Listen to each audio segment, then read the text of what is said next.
Okay, Tamaraw. Toyota Tamaraw, no? Tapos tayo mag-calibrate. Yan, ito yung interface ng infotainment ng 13 inches for Tamaraw. Yan, Toyota Tamaraw, 13 inches with 360 camera. Yun.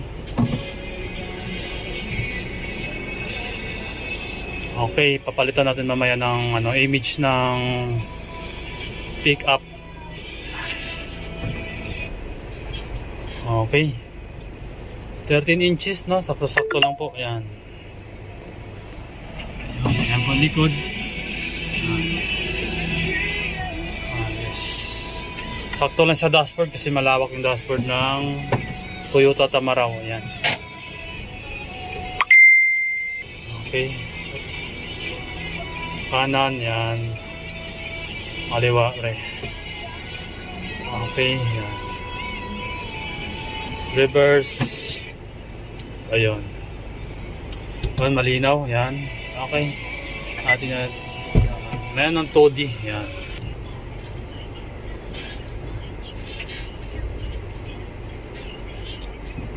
Para less time sa labada, more time sa pamilya. Okay.